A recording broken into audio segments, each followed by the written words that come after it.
Hi, Mike here. In this Badonsky Buccaneers video adventure, my sons Braxton and Christopher and I are headed to Crystal River in the Big Bend area of the west coast of Florida for a promise of some good inshore action.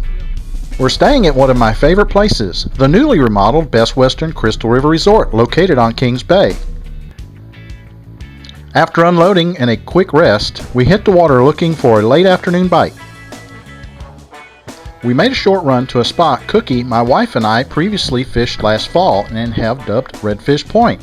And as Braxton fights this nice redfish to the boat, it looks like it's still living up to its name. Here in Florida, the redfish regulations are 18 to 27 inches tail length, but just note, in Florida you are not permitted to keep any oversized fish like in Alabama. Our bag limit for this area is 2 per person per day, but we're practicing catch and release this afternoon, so this one's lucky. We do a proper release to be caught another day. We fished here until dusk, catching a couple more smaller rat redfish and a couple ladyfish. Then I picked up this real nice snook. What a way to end the day.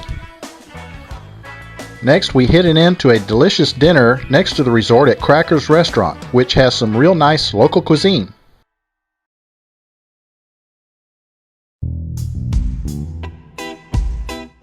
We start our Saturday with an early morning breakfast at the resort and get things ready for our day on the water.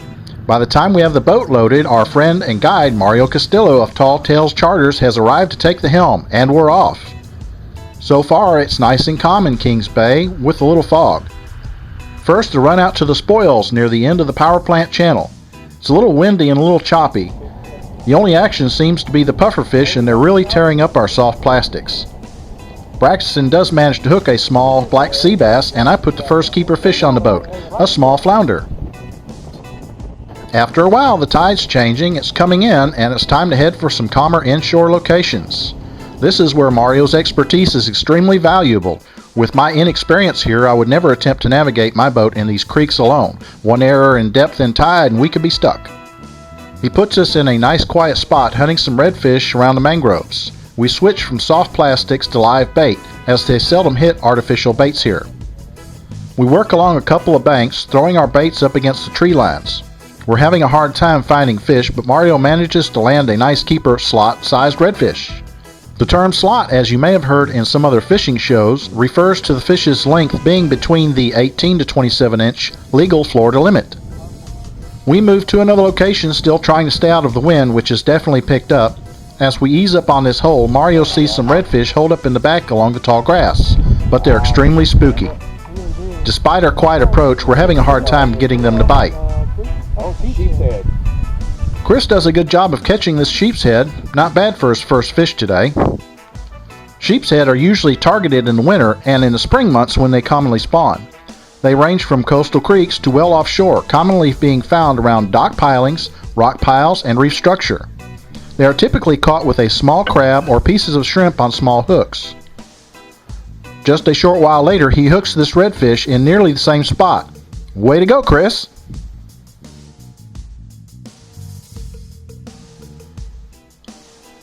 This is Chris's first trip with us out of town, and despite the slow bite, he's been having a blast.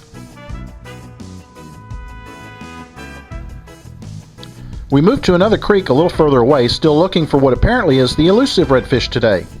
We've been hitting some really scenic spots with clear water, just not many hungry redfish. Well, Chris is hot today as he pulls another redfish onto the boat. He just might outfish us.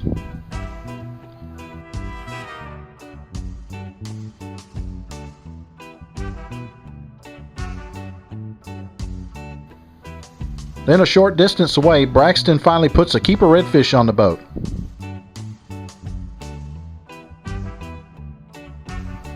Oops, good thing that was inboard when it fell off. You know, for a while there, I didn't think he was going to put any fish in the box today.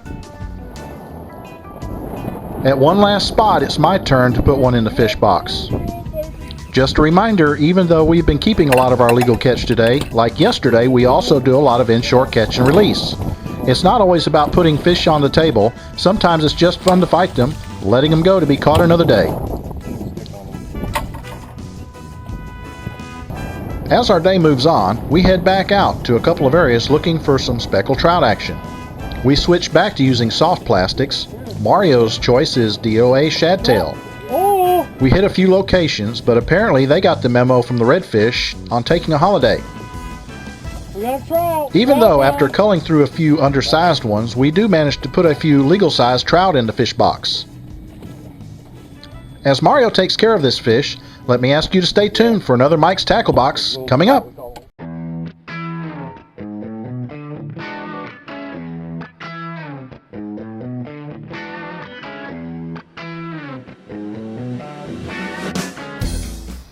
Hi, Mike here with another Mike's Tackle Box. Tonight I've got my stepson Braxton here, and we wanted to talk about our favorite rod and reel combos we were using on this trip and some of the other fun things about the trip itself. First off, I wanted to talk about my new favorite rod and reel combo. It's my Smoke 30 PTS. It's on a Fenwick HMG rod, which is actually a 6'6" rod that I purchased for pitching around docks and pilings and stuff. But we were throwing some DOA jerk shad right about dusk when I picked up that snook, which is one of the reasons why we don't have it on film, is because it was just too dark to try and do any filming on it. But we got that nice picture that you saw in the video. Throwing that jerk shad, I was using a 30-pound fluorocarbon leader, and the leader literally broke as we got the fish on the boat. So that's just another testament to how sharp those gill plates are that they've got on those fish. Braxton, what about yours? This trip I was using a Pin Battle 2, fully packed with Power Pro braid on there. It had my rod was an ugly stick Inshore rod, 7 foot long, light little action tip on there, and it worked pretty great. Don't you think? Yeah. What lures were you using out there when we were catching those trout? Oh, I was using a white body shrimp by Gulp. It was a pearl white with chartreuse, and then I had a pearl white with pink tail. Then I had a crazy chicken, nuclear chicken they call it, and then I went on to the just straight new penny. Any kind of Gulp, really. I really like Gulp. I had a good time. We were really fighting the east wind, which is not very conducive for fishing along the nature coast, because it pushes a lot of the trout and stuff back out into the Gulf and makes them harder to find. We were fighting a moon. We had pretty much a full moon during that weekend, so we had a lot of things working against us, but Marrio did a real good job of putting us on the fish. I enjoyed having him on board. I liked his company. He's a real good guide, so the next time you're down there, we'll put his information up there on the screen for you if you want to call him. Call him up, go out with him, and have a good time, because he can definitely put you on the fish. Check him out. He's on Facebook. I think he's also just started an Instagram, and he's been on several television shows. I think he's been on Real-Time Florida Sport Fishing a couple of times, and he's run a couple of their camera boats. Like I said, real nice guy. Check him out.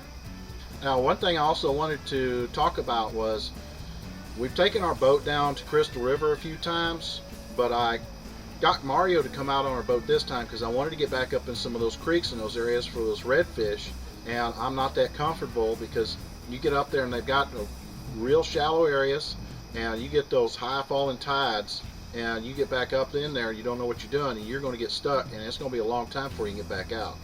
So I always tell everybody, if you're going and you're not familiar, charter somebody to come on your boat with you.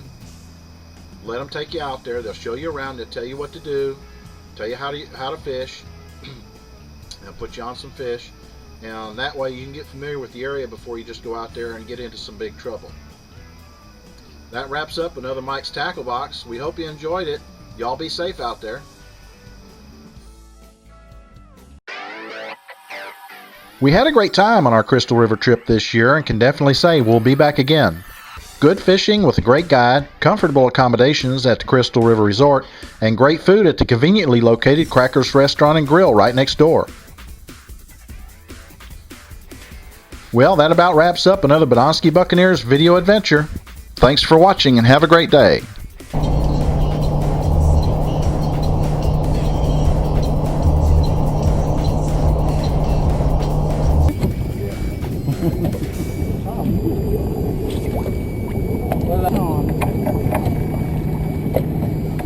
Is that another one? What are you doing? 6.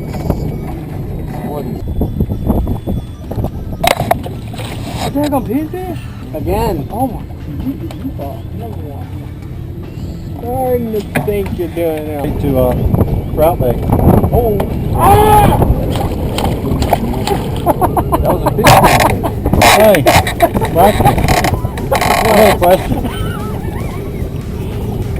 Whenever you break that rod, are you going to blame it on Ugly Stik, or are you going to take the blame for it? I'll take the blame for it, 'cause that was a big old trout, dude.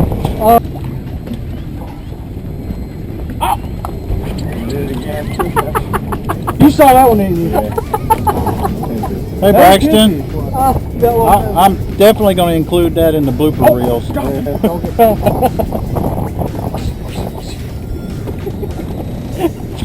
I've seen me throw this reel. Have you seen George guys do that? Yeah.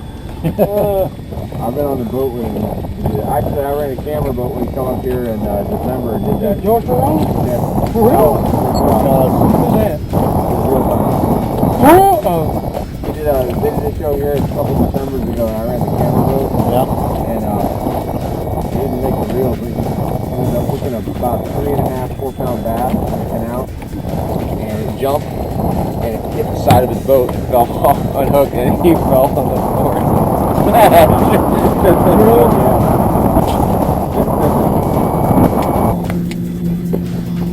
Oh, God! God! There you go. Do that. Fish-o-matic. Trout-o-matic. Ain't legal. Yeah.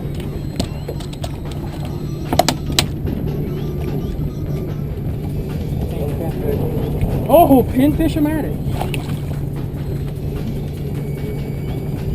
Get him up to about 5 pounds. He's talking to the camera. That's 20.